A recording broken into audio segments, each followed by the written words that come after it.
Okay, so my speech is on heart disease, like heart attacks. Okay, so about 7 years ago, my father, who was then 48, was having chest pains like no end. The pain was like a bowling ball slamming down on his chest, and you can imagine that's just hurts like no end. So no one thought it could actually be something. Like, we just thought, okay, maybe it's like heartburn or something. So as always, my father ignored it, just moved on with his life.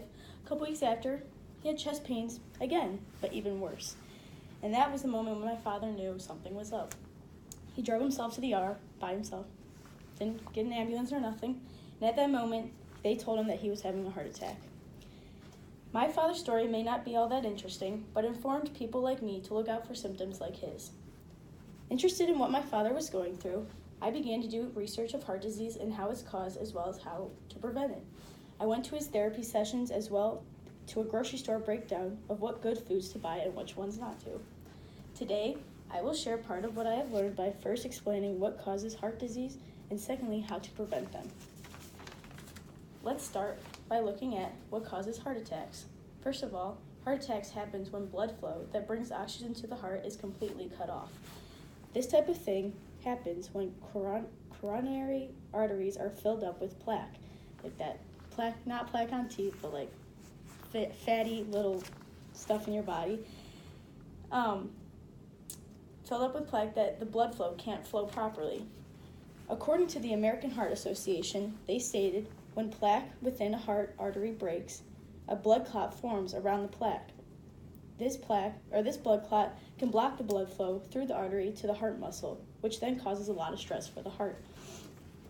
This type of plaque is waxy substance made up of cholesterol, minerals, and fatty molecules. Over time, this plaque builds up when the inner lining of the artery is damaged. So then, when you have a heart attack, you have to get stents put in. And the stent is like a metal cage, and then they put the stent in, and it's like a tiny cage, and they put that in the artery, and it opens up, and then blood flow can go through it. Now that you know what causes a heart attack, you're probably wondering what you should do to prevent them. There are many lifestyle changes that people can try when it comes to the most important organ in your body. In the Mayo Clinic article written by the Mayo Clinic staff, they stated the most important heart disease prevention tips that anyone can take are: the first strategy that the Mayo Clinic suggests is don't smoke or use tobacco. Secondly, exercise for about 30 minutes during the week. Next, eat a heart-healthy diet, maintain a healthy weight, get enough sleep, manage stress, and lastly, get regular health screenings, like check out your cholesterol, check out your blood pressure. All these strategies can lead to a better lifestyle and a more happier life.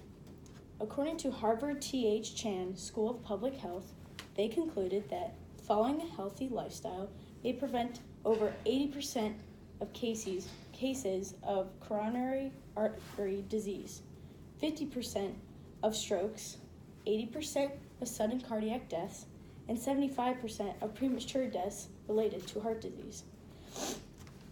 In conclusion, today we have learned what causes heart disease and how to prevent heart disease in the future. I hope you now know more about this terrible disease and what you can do about it in the future. People are now starting to realize how deadly this disease can be, so more and more people are changing the way they live to a more healthier lifestyle. I know for me that I started to eat more healthier because of my father, that I have family history, so I look out for what I'm eating and do what he's now doing with his lifestyle. Cool, very good.